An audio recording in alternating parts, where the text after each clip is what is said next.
Now, the Eastern Roman Empire is free from having to militarily defend themselves. They're free from all of the economic development. They remain socially and ethnically very diverse. And so these are some good things. Wait, what did you say they were free from? I said it's free from all of its like heavy military expenditures. Yeah. And then also, it doesn't have to worry about those things in the Eastern Empire that the Western Empire had to do. They don't have the same problems. So because of that, they're going to flourish. They're going to do well. They flourish economically because they don't have to spend as much money. It's just kind of a logical thing. And as we said, they're both socially and economically diverse. Now, Germanic people have destroyed the unit of the Western Roman Empire, as well as that region's connection to the Eastern Roman Empire. You said the German? Yes. Yes. And so, Eastern emperors, particularly one specifically that we're going to focus on, are going to make a huge impact. And that Byzantine Empire of this orange area is a guy named Justinian.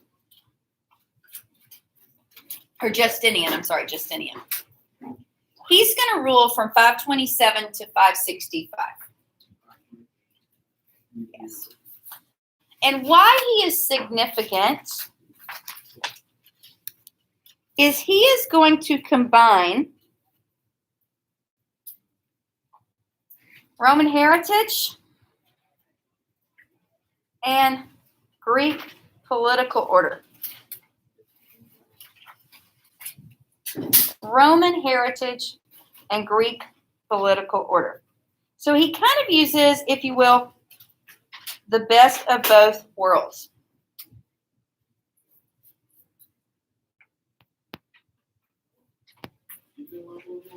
He uses the best of both worlds. And in fact, what he is going to create is going to be a thriving Christian religion that will last, that religion and that empire will last until about 1453.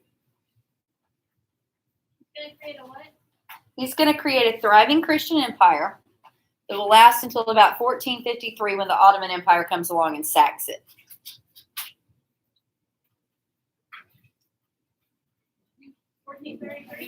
1453. So, let's talk about what life was like when Justinian comes into power. Besides the fact that he has this really cool mosaic. You guys know what a mosaic is? It's like different. Like ceramic art. Yeah, little pieces. Yeah. It's hard. I like My mom's minor when she was in school. She was elementary ed major, and her minor was art, which is funny because we never did art projects and things when I was a kid. Maybe that's all my trauma is that I feel like I was repressed, and my artistic skills that you have all seen are obviously very talented. Yeah. And so there is a table that is Repressed. repressed. My skills are repressed because but there's a table that's downstairs. In fact, before I was born, I was the later in life child, and before I was born, my mom painted. There's these huge paintings at our house, and I think part of it's your eyesight. Like when you reach a certain age, sometimes you're nearsighted, or it's hard to see things up close. You have to wear glasses, and I think she was in denial for quite some time. And so she built this table when she and my dad were in college, and it is probably one of my favorite pieces at their house. It is nothing fancy because they were two broke college students, and she found this table that somebody had thrown out. And then she took these little pieces of tile, like glass tile, like on your bathroom, that she also found thrown out. And she made this table with this star design in the middle. And it was just kind of this project she did in one of her senior art classes. And it's probably, like I said, one of my favorite pieces at their house because it's, something that was made and just kind of, it was definitely cheap college furniture that they had for many, many years. But it's a mosaic. And so it's interesting because mosaics are where you take these little pieces of glass and you use them to make a picture. That would have to have a lot of planning, wouldn't it? That is amazing to me that you can do this because you have to have a whole design and then you have to cut each of those glass pieces and get them just right. And do what? You're making your own puzzle. You're making your own puzzle, basically. That's a great way to explain it. But I just thought it was so neat to look at this. And we're going to talk about mosaics soon and that kind of art. So a little bit about life after 500. So the Greek aristocrats are going to rule over several individuals. They're going to rule over the Slavs, like what will eventually become Yugoslavia and Czechoslovakia and any place that has Slav in its name. That's who they rule over. Yes. The Greek aristocrats. So after 500, we've been through kind of the Roman Empire, the Greek Empire. So after 500, the Greeks rule over the Slavs. They rule over the Arabs, which is a large part of your Middle East, right? They also rule over the Armenians. Armenians. And they also rule over the Jews. So all of these groups together.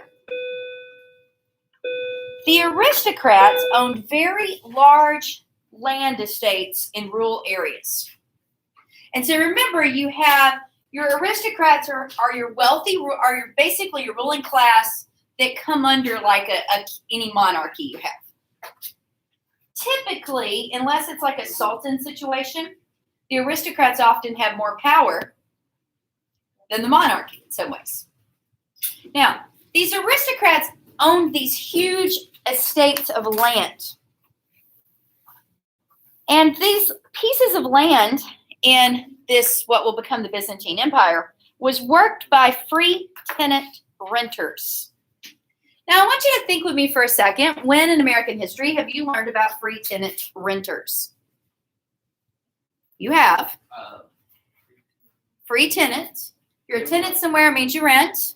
The British, whatever they know. Nope, this would be American.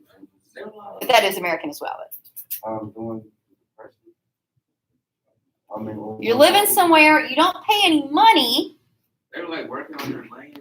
What's that called? Not sharecropping. Sharecropping. It is Yeah. So basically, they call it Colonna in this situation. Colloni.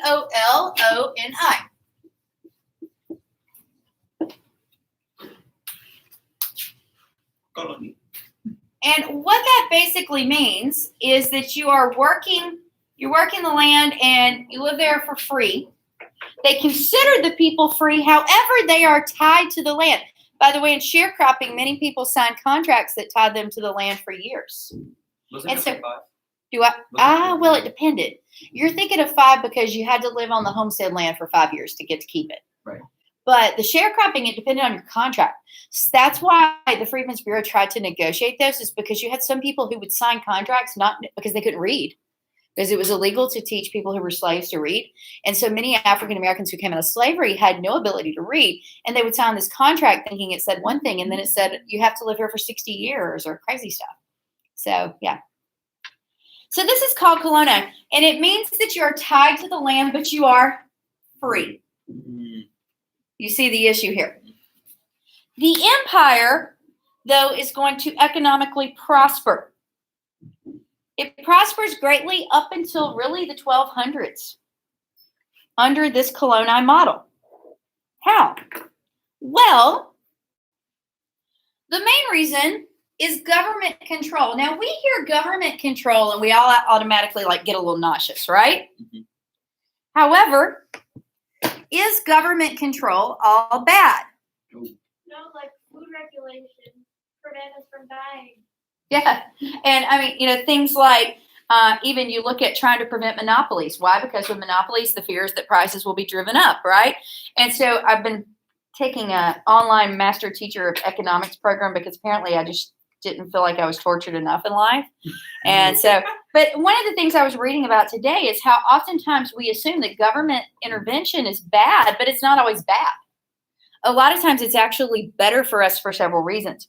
But anyway, so the government controlled the price of two major products that were the staples of our diet, or the staples of their diet, I should say, not ours. We weren't alive. Bread and olive oil. So they basically put price freezes on bread and olive oil to keep them from overcharging. Not laissez-faire, is it? But it's good for the consumer, right? Another thing it does is the government manipulates their currency. What is currency?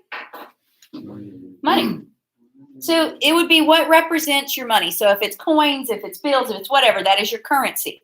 Okay. Currency is what I can take to Walmart and bring something home for. Okay. And so why do they do this? To maintain stability. They want to maintain stability. So first of all, they make sure your food price is affordable. Hey, that's a pretty good thing. Secondly, they make sure your currency is valid.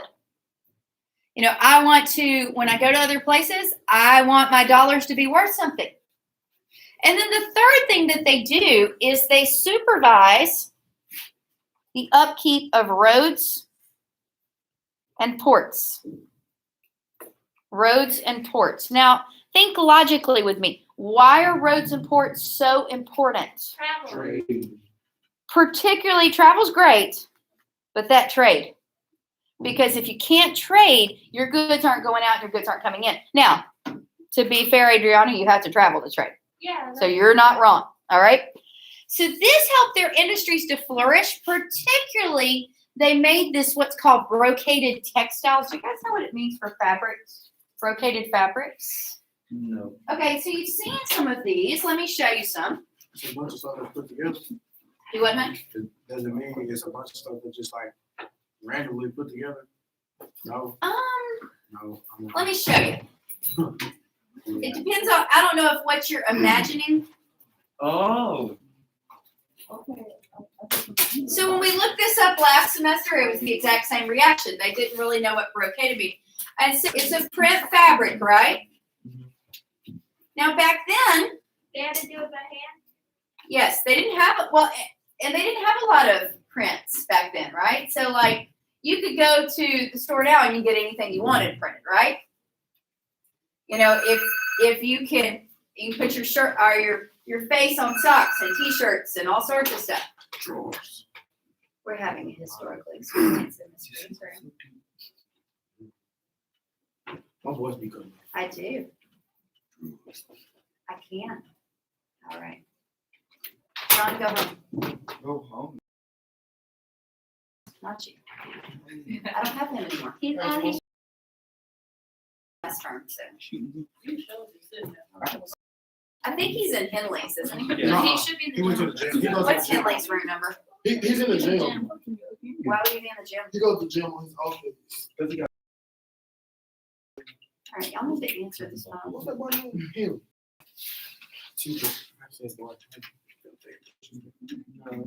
Hey, this is Miss Green. I had him last night, and I was thinking he is either in the gym or with Mr. Henley.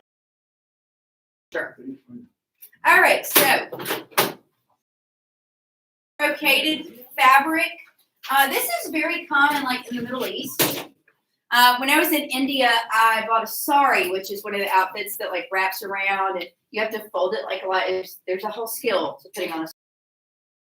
Anymore, but I bought a sari and a Punjabi, and both of them are type of fabric.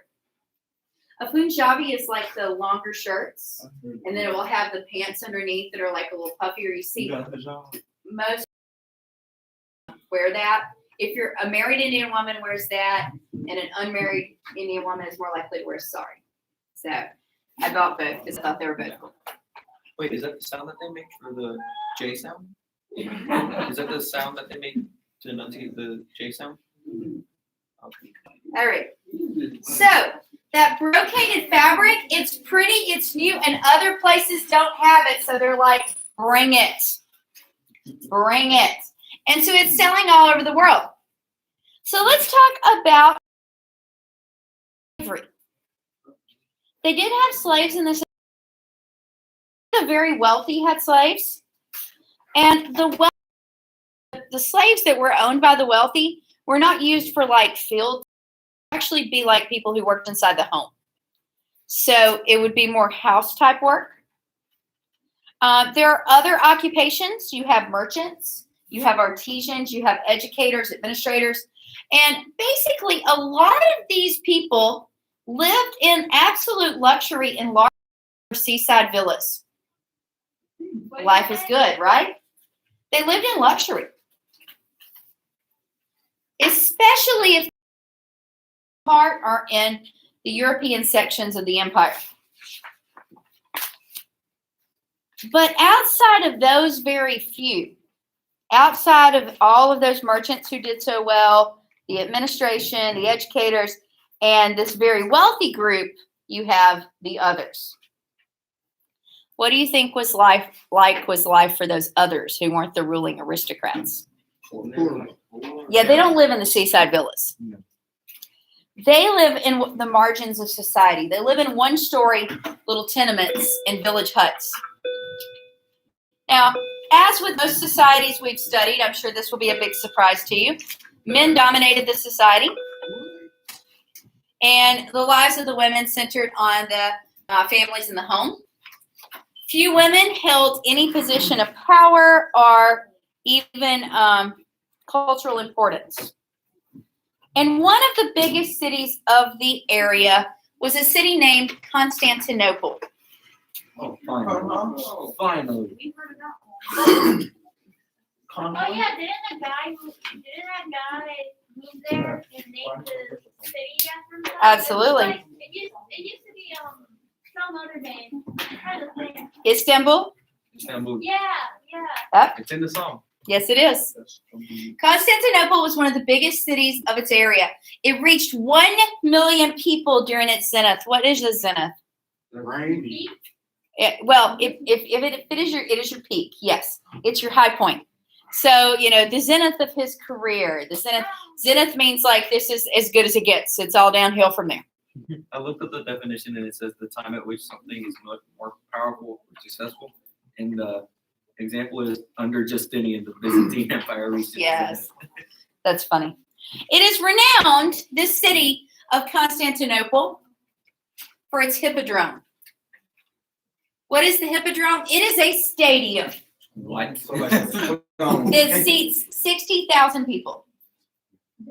Do we have a dome that holds 60,000? Oh, I'm sure. I'm sure. We have. This one, That seats Louisiana, ain't it? I'm sure the Superdome. I was just wondering, because like, Yeah, the Superdome, I think, seats like 100,000 or Yeah. more. Yeah, we have a lot. But 60,000. Okay. But you got to think, too, we also have a lot more building technology now. Right now, so that's It is amazing. All right, so let's see. How many does the Superdome hold? I think I'm. Well, you know what? Before we get all crazy, 74,295. So it's not that different. whoa. That's how many the Superdome have? This says, to be specific, 74,295. Dang, I was gonna guess like. I would have thought 100,000. But, so this is almost as big. Wow. Now, this is specifically geared, it's very elongated. Of course, the Superdome is built with specific sports in mind. So why is this one elongated? Because Horse races. chariot races. Yeah. You're there. Chariot races. Is that what And it is? so these chariot races were so impassioned that you had two kind of famous groups that would race against each other called the Blues and the Greens. And it would result in full-scale riots. So I think of like gang horse warfare. Oh yeah, the Greens beat the Blues, and everybody's like, yeah. And so you start just like, mass killings in the stadiums. All right. Now we have talked about this place before. I think it's Hagia Sophia, the place that means holy wisdom.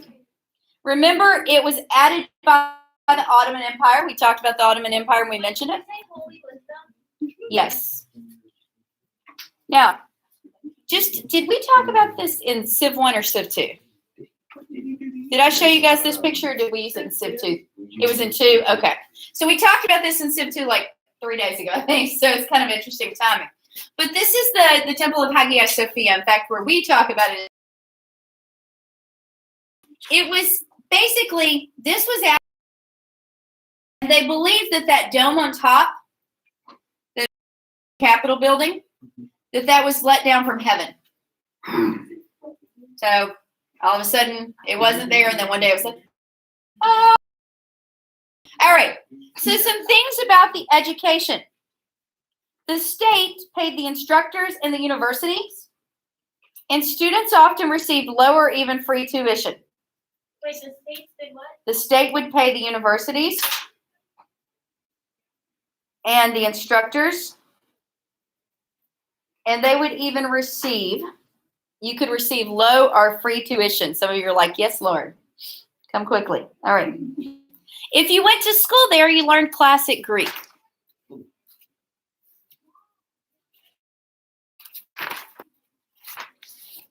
All right.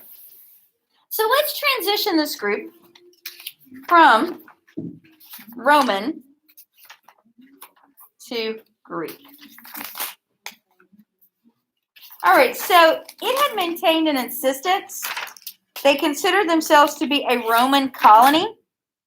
But the truth is, over the centuries, instead of becoming more and more Roman, they became more and more Greek. The culture, the language, and the lifestyle. And this isn't illogical because if you remember, the Romans traditionally were obsessed with the Greeks themselves. And so if there are things you value, those are things you're going to instill in your children. So let's talk about Christianity in the empire. They were Christians. They considered themselves Christians, but they were divided by theological differences. What does that mean, theological differences? Like They you believe all interpret the your Bible. religion differently. Right, they have different views on the religion, that's right. Church officials were notorious about arguing specific points, especially those concerning the Holy Trinity. They're like the Holy Ghost. Now, the way the Trinity is set up, so the Trinity is a term that is not in the Bible. So to give you a little biblical history, but the Bible references the Father, Son, and Holy Spirit, okay? Now, depending on how you're taught this, there are several different thoughts about this. There are some people who feel that all three are truly one person. So, for instance, you are, for instance, I am a mother, I am a daughter, and I am an aunt. So I serve three different roles there, but I'm still one person. So that's what they Okay. think about it. There are some that believe it's more like an egg. So if you take an egg has three fundamental parts, right? Yeah. The shell, the yolk, and the egg white, right? And so those three are all three different parts, and they all have three different makeups. And they can serve three completely different purposes. And they are separate. They can be separate and serve their purposes, or they can work together, right? And so there are many who believe more like that. And so those are conversations you hear today about the Trinity, but different groups are going to have some very strong conversations about this to the point to where some groups call other heretics. Do you know what the term heretic means? Like, Sort of, it's slander against like them. you're Slander. slandering the religion by what you're doing or what you're saying. Yes. So to be a heretic basically means you have blasphemed God or you have sinned against God by your thoughts. So let's look at these together. So if you lived in Eastern Europe, which would include Germanic Europe. So if you lived in Eastern Europe or Germanic Europe, most Christians there did not see Jesus and God as equal. They saw God was more like the big G, and Jesus wasn't the same. He wasn't as powerful and he wasn't as strong. And so that was kind of their beliefs. And you see this is going to kind of spread through Syria and Egypt. But then you have the Nestorians. Nestorians. And this is Nestorianism. So this Nestorianism idea believes that Christ had two natures. Now, Christ has two natures. Nature number one is his human person. So the days that he walked the earth, that was one nature. And then he also had his divine nature. His divine nature. And so this is what kind of was taught by the Nestorians. All right. So, some things about this. Tens of thousands of people are going to convert to this, like in India and China. Some historians believe by the 800s that the Nestorians were the largest single Christian group in the world at that time. Many of these later communities would actually later convert themselves to Islam. And so we see these are different groups that are tend to have multiple religious influences, if you will. Now, there is another group, and that is the monophysitism. Monophysitism. Yeah, Dude, monophysitism. that's not fast. Mono meaning one, Monophysitism. physitism, monophysitism. Is that like, Makes your like teeth kind of chatter. Monophysitism. All right, so monophysites argued that Christ was not a dual-natured individual. They argued that his divine nature absorbed his human nature. And so, like, here you've got the human nature, here you have the divine nature, and it's like, roar. Just like Waylon ate those muffins today. Now, this is the antithesis of Nestorianism. These two groups do not agree. Nestorianism and monophysitism do not agree with one another. So, the ruler of the emperor, or the role of the emperor, so as emperor, the emperor would be expected to exercise absolute authority, not just on politics, this is important, but also on religion. Oh, so he's like a priest. Well, sort of. Like, this is hard for us to conceive because our leaders they can have a religious belief, but they can't force us to follow their religious beliefs, right? Yeah. And that is very, like, Western of us. But with Justinian, he could be like, all right, so here's how you're going to be, because that's his role. He could appoint or dismiss officials. He could issue edicts. The other thing the emperor could do that I find kind of interesting, you know how, like, we have the Supreme Court? The Supreme Court was judicial appeal, which is the highest you could get is if you could go before the emperor. And he could choose whether or not to pardon you or to, I guess, execute you or whatever he deemed to be worthy. He commanded the military and navy forces. He also conducted foreign policy. Now, interestingly enough, how do you think emperors were chosen? Sort of. So you had to be a member of the imperial family. You had to be in the family. But they are actually chosen. This kind of surprised me. If I knew it, I'd forgotten it. They were chosen by the army.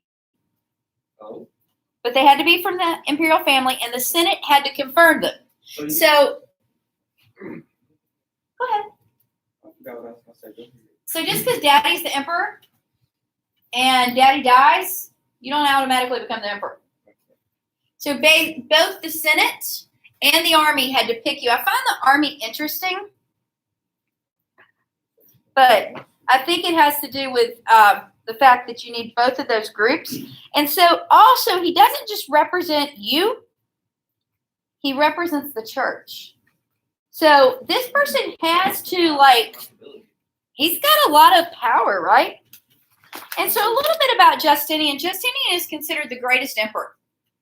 He realized his duties were both religious and political, and he ministered to his spiritual needs. Something interesting about Justinian, and in fact, I was I was listening to a recent podcast about this. One of the most fascinating things about him is his wife, Theodora.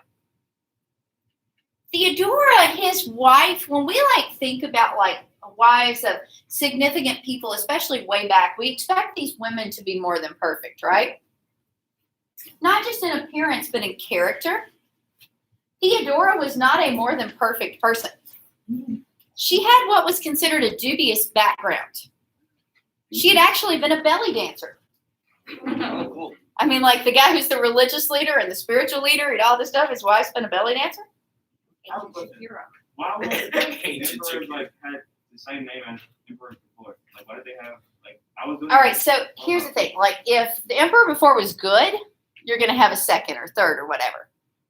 If they're bad, you won't get that name. Does that make sense? Darius the okay. Yeah. There's not a Darius the Fourth because Darius the Third is kind of wah, right? And so I'm trying to think, who's the one? Is it Charles in England that was so bad? I think it was Charles. If I'm not mistaken, it's Charles who ends up causing the Magna Carta. And so there's just a Charles. There's not Charles the Fifth, Charles the 25th. Yeah, 'cause, Nero has all their names, the people before him. Mhm. That's weird. It's Like like his full it's like name is- naming your kid after your dad, right? Yes. You mean Caesar? But it's for emperors. Right. Well, you get into to give you an example, you get into my cousin, she married into an Italian family.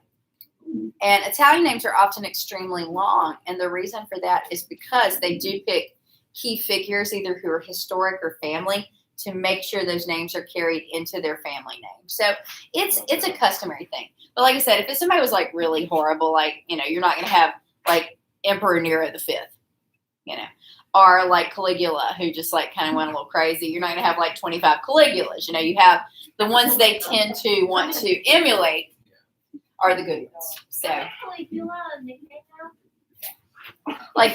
I'll tell you, as a teacher and waiting so many years to have children, it was very hard to come up with a name for a child. Because you start going, no, absolutely not. Never. Never. Do what? Huh? Oh yeah, my kids name's picked up. I know. All right. So anyway, why is Justinian so important? Well, scholars view him as representing the Roman world. So he and Theodora are such a perfect balance because he brings in Roman tradition and she is very Greek. And so together you have this group of people who are mixed between Roman and Greek philosophy, and they both kind of manage to make a perfect marriage in that way, and that they work very well. But wouldn't that work out though, since they're so similar already? It does. And the other thing that's interesting too is supposedly he was a lot more strenuous religiously, but she kind of manages to keep him in check a little bit, remember this, remember that. She also helps to ease some government tension. And she actually encourages one of her more famous moments. There's this famous chariot riot, that she convinces Justinian to actually squash. She's like, nope, you can't just let it go. Stop them. They're going to all kill people. Now, he does some things to gentrify the city. This is a good vocabulary word for you to learn if you don't know, because it is mentioned frequently. What does the word gentrify mean?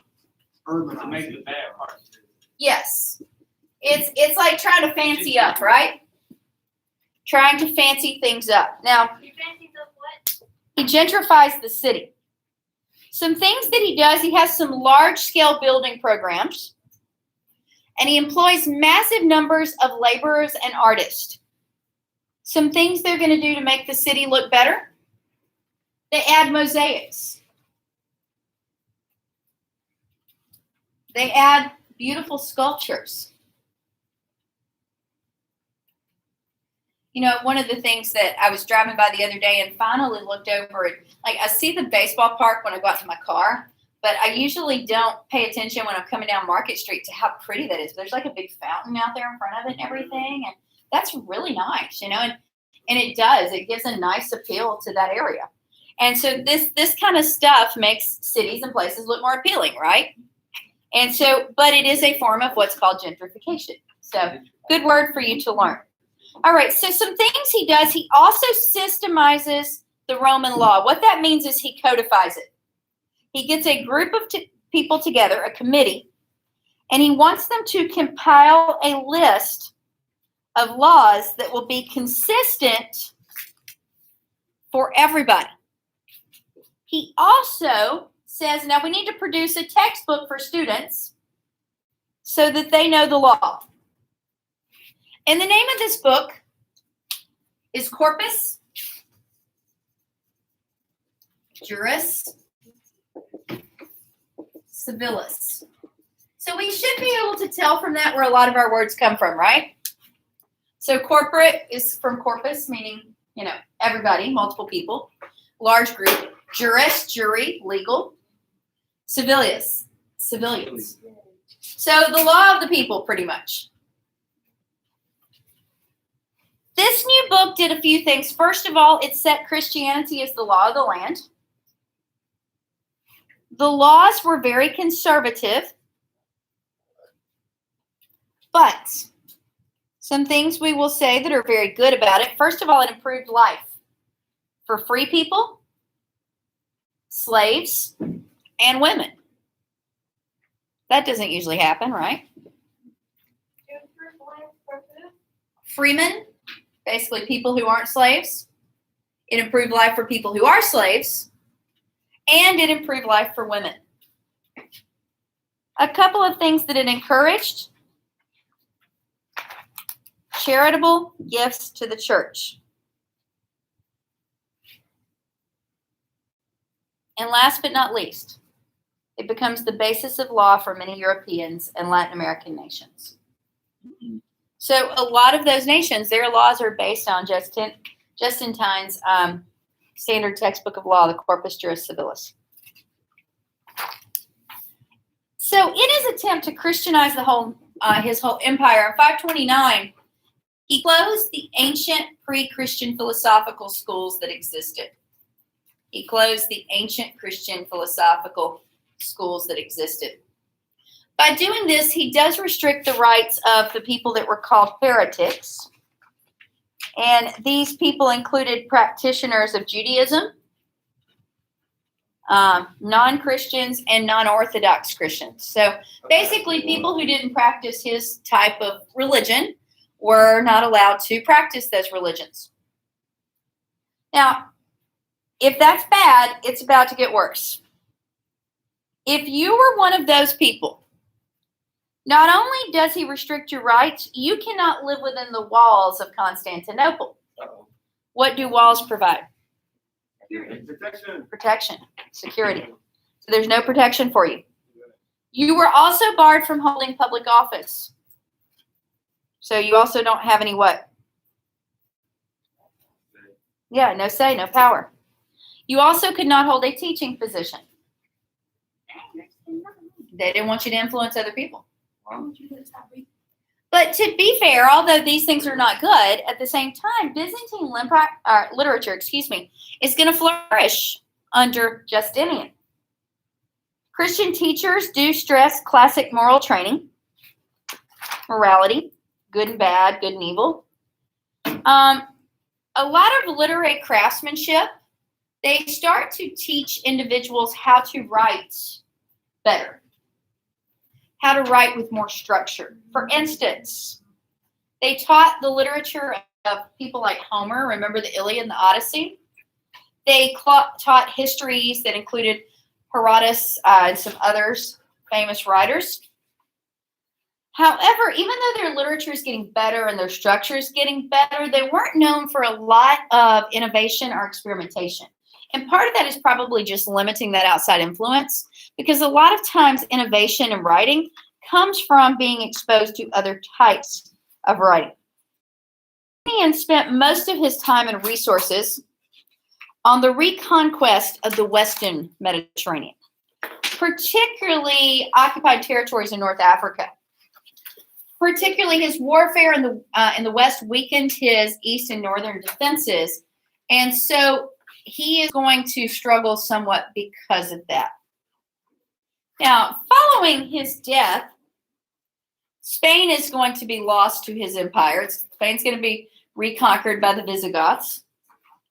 You're going to see the Lombard is going to move and seize northern and central Italy, so he loses that area. And you basically see the other frontiers are going to be weakened. Why are they weakened? Well, it basically becomes a society that is perpetually mobilized for warfare. Some things that he did have, one is they had naval superiority because of Greek fire. Greek fire. The Greeks learned how to use gas to make fire, and gas fires cannot be extinguished by water. Do you know that? Yeah, usually. And so these are very important for naval war because you can put fire on the water, right? You can get those gas chemicals on the water. I guess 2 years ago now, may have just been this past year. This past year was crazy. It's hard to remember, but it was either right around New Year's in 2020 or right around New Year's in 2019. There was a fire in the marina at my hometown, and what had happened is there was this extreme amount of gas that had leaked out on the water, and something sparked, and there were all these houseboats there, and it burned them up, absolutely burned them up. And the water was so cold because it was right around January, and they get a lot colder up there, but it was so cold that the rescue workers couldn't even get in the water because they didn't have a proper equipment. And if you get in the water when it's too cold, your muscles cramp up so badly that you can't even get there to help. And so it was absolutely horrible. In fact, a lot of the rescue workers involved, the fire to high school with, and the first person on the scene was policeman Stephen and I. The first class I remember having with Stephen was second grade, and so I ran into the last times I was home, and he talked about how stressful that was. The Greeks are the first people who learned how to use that deliberately. This was obviously not a deliberate fire, but it cannot be distinguished by water. We were grilling a few weeks ago, and my husband wasn't thinking about it. He'd left a little can of varnish on the grill, and all of a sudden it shot up in flames. And so had to knock it and put dirt on it and stuff to get that out. But yeah. Another thing to absolutely never do, I don't know why you would have any reason to, but if someone is on fire, if someone ever, their clothes or something catch fire, you never pour alcohol on it. Why would you? Because it's wet and you think, this is wet here, throw this, and yeah. It's a, yes. Gasoline is wet, but you don't throw it on the person who's on fire. I mean, it would be funny though. I seen this girl. She put water on a grease fire and it shot. Yeah, you can't do that. You'll learn. All right. After him, his successors went to war with Persia, and pretty much what happens pretty quickly is Persia. After Justinian is dead, his successors go to war with Persia. The Eastern Romans countered by invading Persia and occupying its capital. By 628, the Persians had to seek peace. The war offered the Romans no long-term land gain and exhausted them economically and made them vulnerable to attack. It allowed for 2 Arab sieges against the capital over the next 100 years. So they try to go to war. The Byzantines try to go to war with the Persians, and they're going to be very unsuccessful. It wears their army down, and over the next 100 years, the Arabs are basically going to come back after them, pretty much. All right, so why is this significant? Well, Persian and Arab attacks removed several religious centers from what had been the Christian realm of the world. This shows you Greek fire, by the way. Kind of brutal looking here. It's like a fire. It looked like a hose. Yeah, it looks like a fire hose. They're pumping that gas through there. An actual fire hose. Frying those people up. Yeah. All right. So they're going to remove several key cities from the Christian realm over the next few years. The first is going to be Jerusalem. To the Christian faith, Jerusalem is kind of a pretty significant city, and it is going to be lost. A second is Alexandria, and the third is the city of Antioch. The city of what? Antioch, Antioch. Wait, can you spell it slower? Like ant, A-N-T, I-O-C-H. Antioch. Thank you. You're welcome. That's a really nice picture. Yeah. These issues are going to end up leading to a series of crusades that you have probably heard about at some point in your academic career, right? And those crusades, which we will discuss much later in the semester, will end up leading to a series of religious wars that were totally unnecessary. Other empires are going to chip away at the territory of the Byzantines until their final siege and fall in 1453. Dang. And that is where we will leave it for today. Now, your assignment that you're going to have Oh, and what is not going to be long. year? You said 19? Is 1453. Oh. I thought I said 1453.